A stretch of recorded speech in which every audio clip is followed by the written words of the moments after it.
My dear INFJs, I could start with 100 disclaimers, but I won't. I'll give a few, but my greatest desire is that in all these words, you will see a caring heart who wishes to help. I have a blog in a letter writing style. When thinking of how I wanted to approach this, I decided to use the same style. This is going to be a letter, a love letter to you all. I will be reading it because there is no way my eloquence is anywhere near good enough for me to say all these things without preparation. My strength is really as a writer and not necessarily as a public speaker. I could attempt this off the cuff, but I am not that brave. This really is a letter written to those who are INFJs. If you're not and you want to listen, that's fine too. Maybe you have an INFJ in your life and you want to understand them better. This may help, and I'll be happy if it did. But really, most of this is for those who claim the type. It hasn't been that long since I discovered this thing. I was told authoritatively by an INTJ that I was an INFJ. I looked into it and knew immediately. I did not take a test until months after I was typed. I believe if you truly are, you'll know. It just resonates, doesn't it? There was never any confusion with me. However, I am older. I don't know what would have happened if presented with this information in my earlier years. I was not self-aware, and I'm sure I would have mistyped. And to this day, I'm not sure if that would have been because of my tumultuous upbringing or just because of my immaturity. I would say many of us would have trouble defining ourselves in our younger years. It's a rare and amazing individual who has that kind of self-awareness at such a young age. Because I've always loved people, this could mean actual people or the study of people, but I'll address that a bit later. Because I've always loved people, I would have presented as an extrovert. I still present as an extrovert. I have actually come close to arguing with people over whether or not I'm truly an introvert. And these are fellow introverts arguing with me, by the way, because they see me as so outgoing and vivacious. What they don't see is how several hours after all the intense extrovertedness, my mind is lying on the floor, exhausted and spent. Most introverts are obvious about presenting their introversion. I am not. Maybe you aren't either. I can fool people, but only because I'm so into the conversations and activities around me that I lose any sign of being an introvert. By the way, not all introverts are shy. I don't have a shy bone in my body. I also grew up in a family with 4 children, so I rarely had any privacy, which I'm sure affected how I saw myself, or didn't see myself. I'm sure if you were an only child, you may have seen yourself differently, or perhaps may have seen yourself more accurately. I can only make guesses here, and it's not my desire to wander so far afoot of what I really want to talk about. That would be fun, but I will not allow my introverted thinking to sidetrack me into another topic. I'm going to stay anonymous in this presentation. I realize this may bother some of you, and I apologize, but this is my choice, and I have very good reasons for it. I would love nothing more than to look directly into the camera and speak to you from my heart by looking into your eyes. But I'm not at the point in my life right now where I'm comfortable doing this. I consider myself very secretive and private. Maybe you find yourself in this place too. I know the reasons for this. In my case, it stems from childhood. Childhood is extremely important. You are incredibly formative in those years, and when things go wrong in parenting, you will be presented with uphill battles your entire life. The more depraved the childhood, the more serious the battles. I see this tendency among people to dismiss the impact of damage which is done in childhood. Although I cannot condone the damage as an excuse to live a terrible life in which there is no self-improvement, I also will not dismiss the seriousness of the intense self-work you will have to do in an attempt at repairing the damages. Damages which were created through no fault of your own. You will consider it your fault, of course. It might not be something you can verbalize, but it will be whispering to you from the corners of your subconscious mind. You may find yourself believing that voice and engaging in behaviors which prove the false truth of it. Learning to shut that voice down is going to be tough work. I will confess that this is an intense struggle for me. I am documenting the struggle, hopeful in all my words to best that lying demon. I am not an MBTI expert by any means. I only know cognitive functions enough to get by in a conversation. There are many out there who have dedicated themselves to learning all about personality typing, and I am not one of those people. What I do have is decades of living in this INFJ skin. What I do have are solid interactions with people who have contributed significantly to my self-growth and awareness. What I do have are some very intense life experiences which have made me try to understand myself and the choices I've made in this life. What I don't have is some magical arrival to that beautiful place of complete understanding of self. What I don't have is a perfect life, free from flaws and vices. What I don't have are all the answers. I am not always a good person. I have my struggles, temptations, and trials just as much as anyone else. I can only speak to what I firmly know and have experienced, and that is what I plan to do here. We will all have different experiences in life which shape who we are, but if you are here listening to me speak, it's because you have seen some value in this typing system. So you acknowledge the fact that even though we do have different experiences in our life's journey, there are many commonalities we have between us because of type.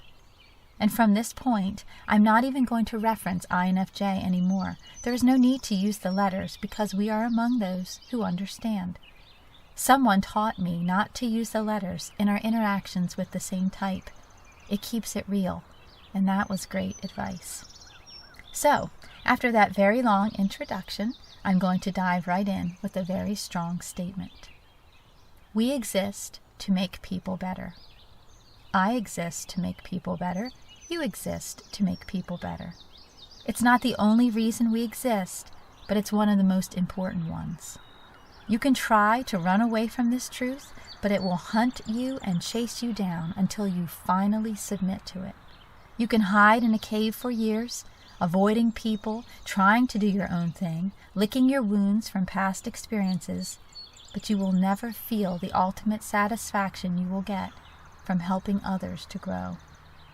In a sense, it's what you were made for, what I was made for. However, there's a paradox in this. In order for you to be who you are, you can't be who you are. I'll say it again because this may be hard to hear. In order for you to be who you are, you can't be who you are. If this statement causes you to feel defensive, please stick with me. I'm going to roll it all out, so hopefully it will make complete sense by the end.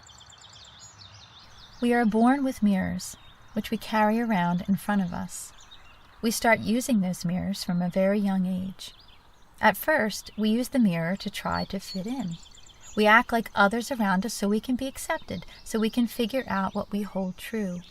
Depending on many variables, we may want to be accepted into a crowd that lifts us up or a crowd that ultimately drags us down. It's important for parents of our types to realize that we have absolutely no idea what we believe or think in our young ages. I know all I did was to try other people's values, other people's thoughts, and other people's dreams on for size. I know deep down I had an idea of what I wanted, but not fully. It was always suppressed in my desire to just fit in. Sometimes I even believed I was the false person I had put on. But again, you may have a different experience because of your upbringing. Personally speaking, I could not find out who I was at home. My parents were not there for me in that way, so I had to go out there to be the actress, to play the roles, to wear the costumes, to travel the stage. It's a very rough road without proper parental guidance, and I made some critical mistakes in the journey. And as a side note to anyone out there listening to this who find yourselves parents of such a child, do whatever is in your power to understand this child and lovingly guide them to what is true self-awareness. This could be said of all parents, but I'm speaking on behalf of INFJ here. So, the mirror. I got sidetracked again. As I grew and entered my teen years, I realized there was something about me that was attracting people. People would seek me out for advice or just find comfort in my presence. I was always told it was my smile, my warmth, and friendliness. In my later years, I see that yes, it is my smile, but it is also the mystery of me. We are mysterious beings, there is no doubt about it.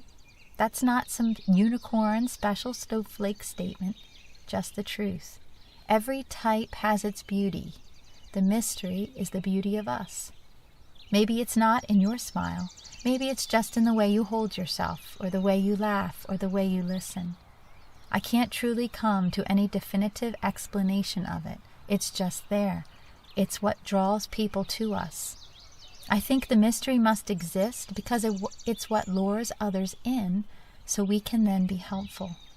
The mystery is necessary, as well as a very powerful tool, so embrace it.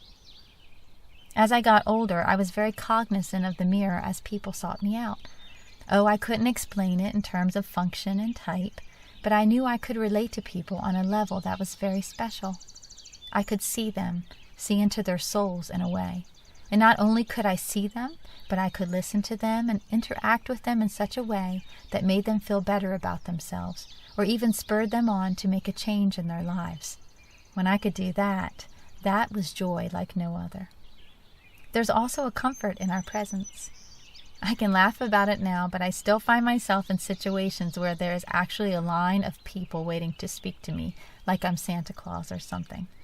And one of my sisters still, to this day, after almost every deep conversation we have, will text me afterwards, saying how much better she feels about whatever personal situation in her life we were talking about.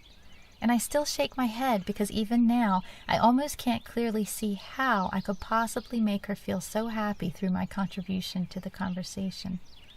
I guess I provide her much-needed comfort. That was my role as the oldest sibling in my house, a role I still have to some extent today. What the mirror does is enable the person we are interacting with to see themselves.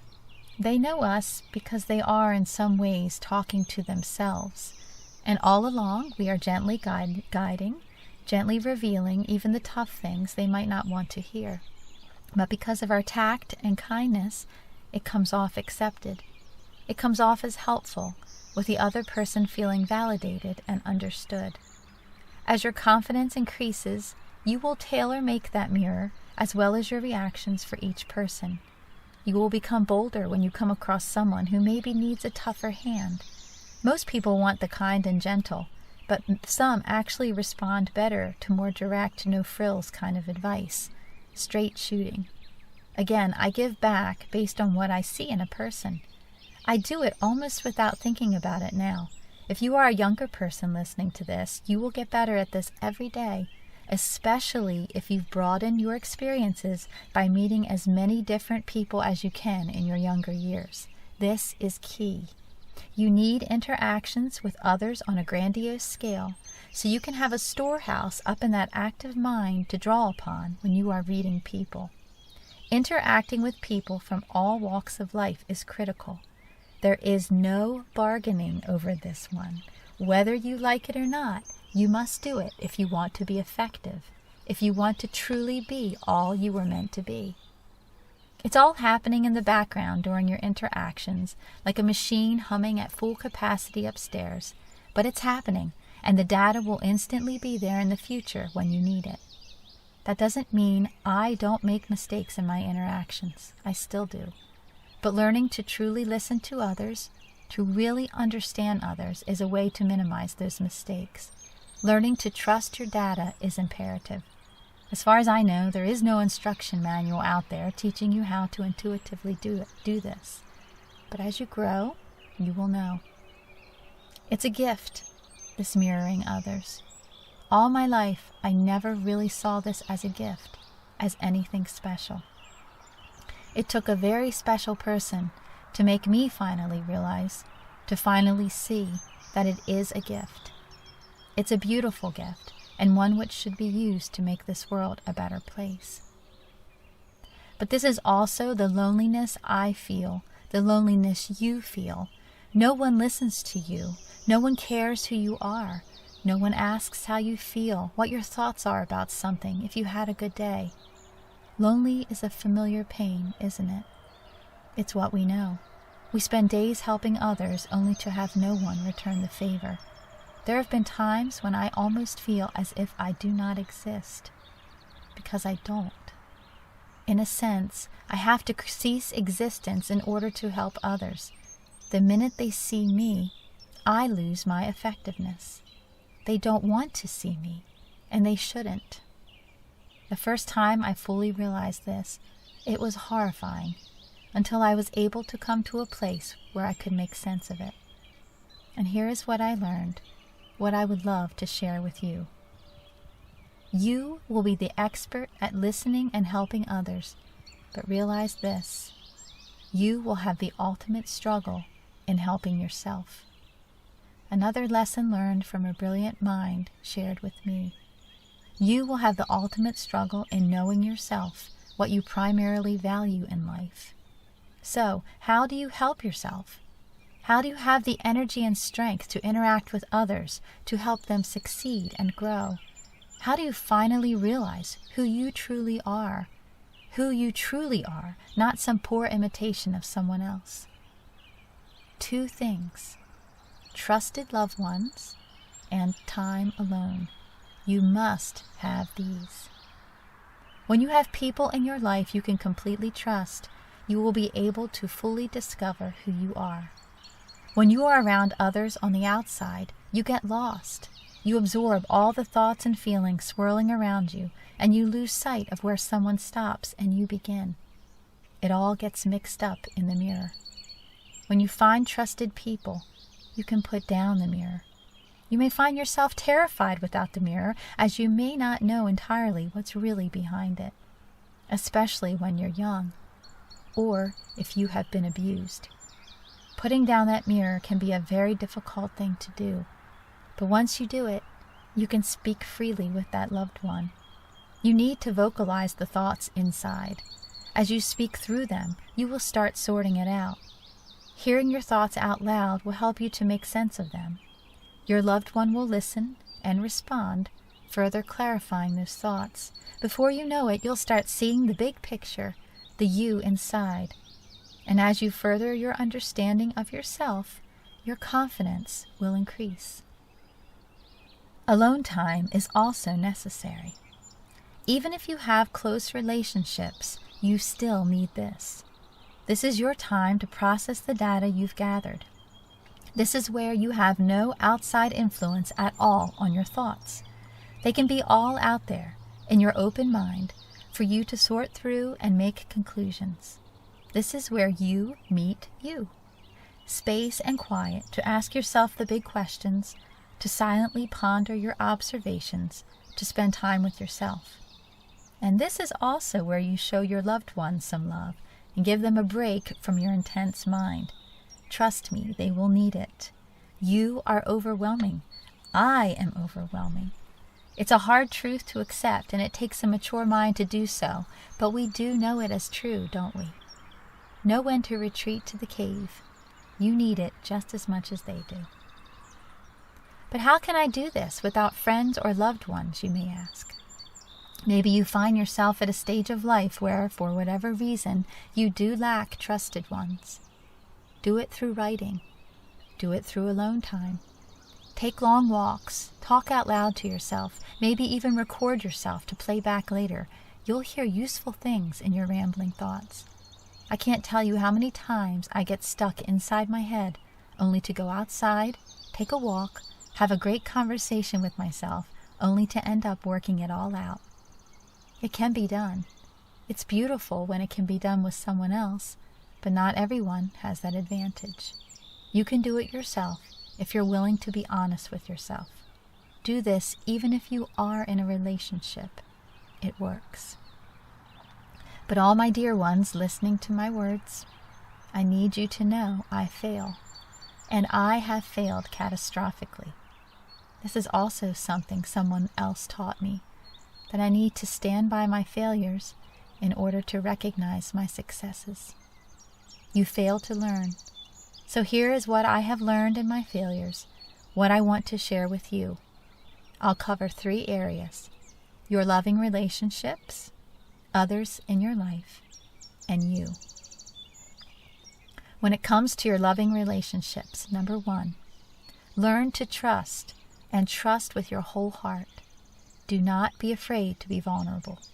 Yes, the other person needs to meet you halfway as well, and they will if they truly love you.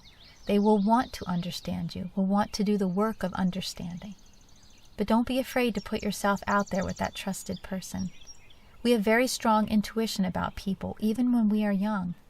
If you've decided to let someone begin to get to that intimate relationship level, friend or romantic, you are okay to start revealing yourself to that person. All the layers won't fall off at once. That's impossible anyway. But don't be afraid to start dropping them fairly quickly once you get into that relationship. No matter what type you are, I think we all know that to love, you must be vulnerable. That's the most terrifying and exhilarating thing about it, especially to us, to be seen for who you are. There is no feeling like that in the world. And to have the other person come back for more because they love what they see. Don't deny that person the chance to know you. You will lose relationships if you do. I speak from experience. I worried too much in a very important relationship what he thought of me instead of trusting him to understand. It was a hard lesson to learn, and it's a very painful realization later on to know you held back when you shouldn't have. Number 2, do not automatically assume blame in an argument. This is highly insulting to some types, and it will not result in growth in a relationship if you continually engage in this behavior. I did such a thing not too long ago without even thinking. I saw clearly where I did it, and it was truly unflattering, unnecessary, and unkind. Thankfully, it was pointed out to me as a way to make me grow and learn. I am grateful it was brought to my attention. Even with all the experience I have, I never realized I have probably been doing such a thing all my life. I can't take credit for this lesson from this wonderful teacher, but I can share the lessons learned. When you assume blame, you shut down the other's response. You deny them the chance to be self-reflective, to walk away with a lesson learned. To call it clearly for what it is, you are denying that person's personhood. You are dismissing their need to be. It's arrogant to think you know best and can take all the heat of an argument. This is where our need for harmony can be destructive. Wanting our environments to be peaceful is a good thing, but like any other trait, it can be taken in the opposite direction into a bad thing. Love that person enough to allow them to express themselves to you in honesty. Don't be so quick to jump in with a response at some poor attempt to smooth the situation over. Be patient. Don't be a martyr. You will both lose if you do. This leads me to my next point. Number 3, stop being so sensitive. If something is pointed out to you, especially by someone who loves you, by all means put those sensitive feelings aside and listen critically to what they are telling you. Chances are it's good stuff, words you need to hear. Trust that loved one to have your best interest at heart. I have come to realize my first reaction will always be to take criticism personally. It's how I'm wired. The good news is, as I get older, those falsely hurt feelings ebb quicker now, as I have taught myself to cast them aside and listen to the advice. Honestly, good criticism can even come from someone who does not love you. Be strong enough to listen, toss aside that which does not apply, and take away that which does. Number 4, be honest when you're hurt, if it's in the relationship's best interest to do so. State specifically how you were hurt and how it felt. You spend so much of your life denying your feelings to others out of necessity. Why would you deny sharing them with the one you love? If they love you, they can take it, and you'll both grow and reach another level because of it. And if something happens that is truly not worth addressing, and you should extend forgiveness instead, do it. Wise words. Love covers a multitude of sins. Not every offense needs to be thrown up in the face of another. Know when to lovingly dismiss the hurtful words of others. Number 5, Do not be so arrogant as to think you can tell someone else how they should act, think, or feel. Do not take your conclusions and force them onto someone else. Do not use type as a way to make assumptions about someone. Do not think that because you understand people, you understand everything there is to know about all people. Number 6, understand that you will love intensely. Hardcore. I obsess over people, especially when I'm interested, when I find someone fascinating. I'm sure you can relate, can't you? The detective work, the search for information which would absolutely terrify some people if they knew the extent of our interests. You know exactly what I'm talking about, don't you? I am people obsessed. You are too. Again, it's who we are. We want to know everything we can possibly know about another, but not from some nefarious purpose. We do it in order to put together a complete picture so we can love that person to the fullest, knowing their strengths and weaknesses, so we can deliver a love to that person which they have never before experienced. It's not as if what we find makes us love them less. It helps us love them more, to relate to them better, to know what we can give them, to make them feel truly loved. To give a personal example, I studied my college boyfriend as intently as if he were the subject matter of one of my college courses. It's a shame I couldn't have counted it towards my GPA. I would have gotten an A+. I filled 2 large notebooks with my written observations of him, lines and lines of everything I noticed about his character, his interactions with others, his passions, his looks, his values, his abilities, everything. He is still in my life. He never knew of my obsession in college, but I recently confessed this to him in our reminiscing, and he actually laughed. He loved it. ENTPs are wonderfully accepting of all our idiosyncrasies. If you are brave enough to show them your quirkiness, they will love you the more for it. I believe this is true for other types as well. In my case, all that study paid off. We have an incredible friendship, very smooth sailing because I know him so well, and because I have finally trusted him. And even if all that study doesn't lead to a relationship with a particular person, the facts will be stored in the databanks of your mind to use in your future interactions with people. You'll make connections, you'll see similarities, you'll connect the dots. Just don't lose yourself entirely in the romantic fantasy of that hardcore love. There is beauty in being a romantic idealist. But the danger in younger years is the high standard you will impose on others in your search for that romantic ideal. When you are able to see yourself as a flawed human being, you will be able to have real relationships.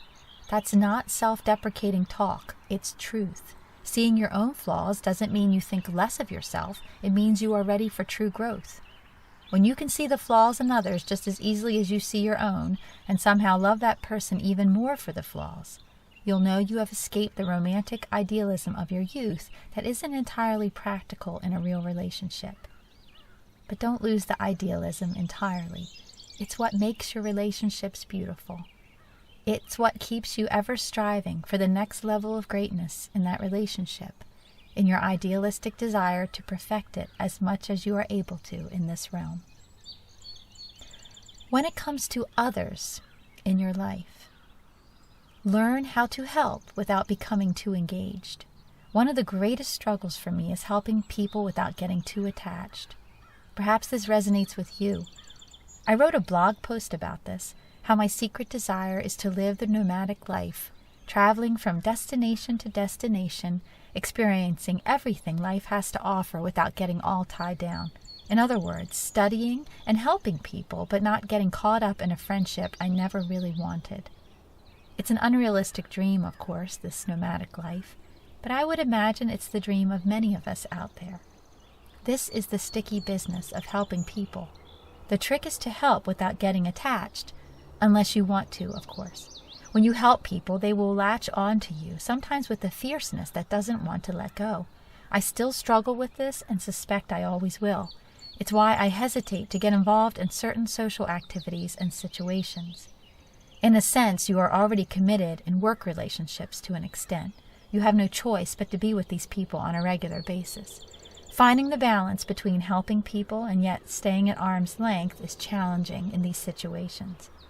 I suspect our skills at evasion can be utilized somewhat here. And to be clear, I am not speaking of your closest relationships, where it goes without saying that you will be giving it your all.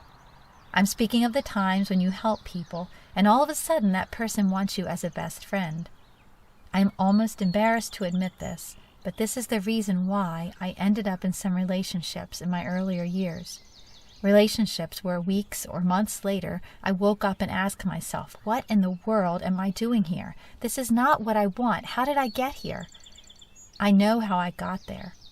People-pleasing, afraid to hurt others, fearful to rock the boat, not knowing how to discreetly and kindly walk away. You'll find people won't want to let you walk away either. This could be a mild problem or it could be a very serious problem, depending on the person latching on. It is my prayer for you that if someone is hitching to you with the sole purpose of draining you dry, that you will be able to find the strength to walk away, that you will be able to see it's not a relationship you should be involved in any way, shape, or form. When it comes to you, number 1, know that you have a very logical mind. Do not believe you are only a feeler who travels through life heart first. You travel mind first, with your heart in the passenger seat. Or you will anyway. You may not realize this in your younger years. I know I didn't. But as you grow, there will be this tapping at your mind's door to open up. Let that thinker in. It's you.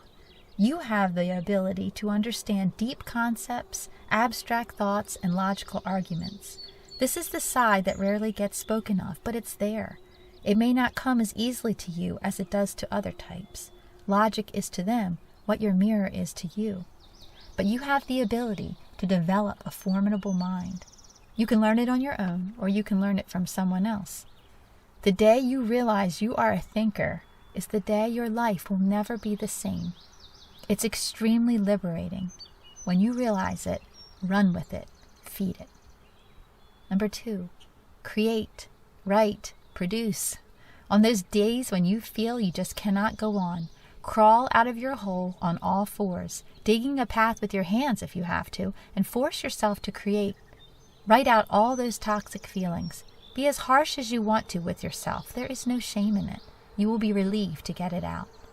Or maybe you don't want to deal with the self-deprecating thoughts. You're sick and tired of them. So just write something else. Make something beautiful. Creativity is the very best way to stop a critical mind. Throw yourself into your creative endeavors with force. Shut down that fault-finding, disparaging, judgmental, accusatory, derogatory, belittling mind and channel all you've got into a project. Lose yourself in it. You won't want to. You'll want to wallow. But don't. Dive into creating. Take my advice. It won't solve all your problems, but it will help get you out of the hole. Find your thing and do it. And don't be afraid to explore the dark, strange, and peculiar sides of yourself in your creativity. One of the things I love to do is to take something commonly known or accepted and turn it around on its ear. I did this in a blog post, taking the approach that it's not the night we should find fearful, and proving why the day is the one we should run from instead. It was great fun. Use that deep, dark imagination. It's completely twisted in a most beautiful sort of way. And remember that creativity works on both ends. You will feel better for doing it, and maybe you'll create something you can share with others to make their lives more enriched. To prove my point, these very words you are now hearing were born out of several days spent in the darkness. They pulled me out. Are they helping you? Number 3, finally, find the personality type who will help you to grow. I could list my personal favorites, but this is fairly subjective as we are all looking for different things in life. You will find high compatibility with some, less with others. This is perfectly fine and very natural and normal. It's similar to having color preferences or food preferences. But remember, the stakes are higher than just colors or food. We all must grow. Growth is not an option if you wish to live an abundant life. No man is an island, right? So we need to find others who will help us grow, who will challenge us and stretch us in what might seem uncomfortable ways. But remember, it is supposed to get uncomfortable in your skin when it's time to molt. Find someone who will help you molt, to turn into that beautiful monarch butterfly so you can finally stretch your wings, so you can soar. This letter must conclude at some point, and this is probably a good place to do so. I can see my limitations, as I know I will never be able to thoroughly do this topic justice. In closing, I must confess I did not arrive at all of this understanding all by myself. No one ever does. There have been several influential people in my life who have shone the light on who I am in a beautiful and powerful way. There are no words to thank them enough for all they've done for me, and I will always love them for it. If you have anything of value to add to what I've said here, I welcome it. I will read any comments made and respond as I can. I am not putting this out here so you can know me. I'm offering it as a means to help you, in love to you from someone who is still trying to find her way. I would be honored if you found it helpful in any way. Take care of yourself, and then go out and do the meaningful and beautiful things you were uniquely meant to do in this world. All my love to you, from your never sleeping beauty.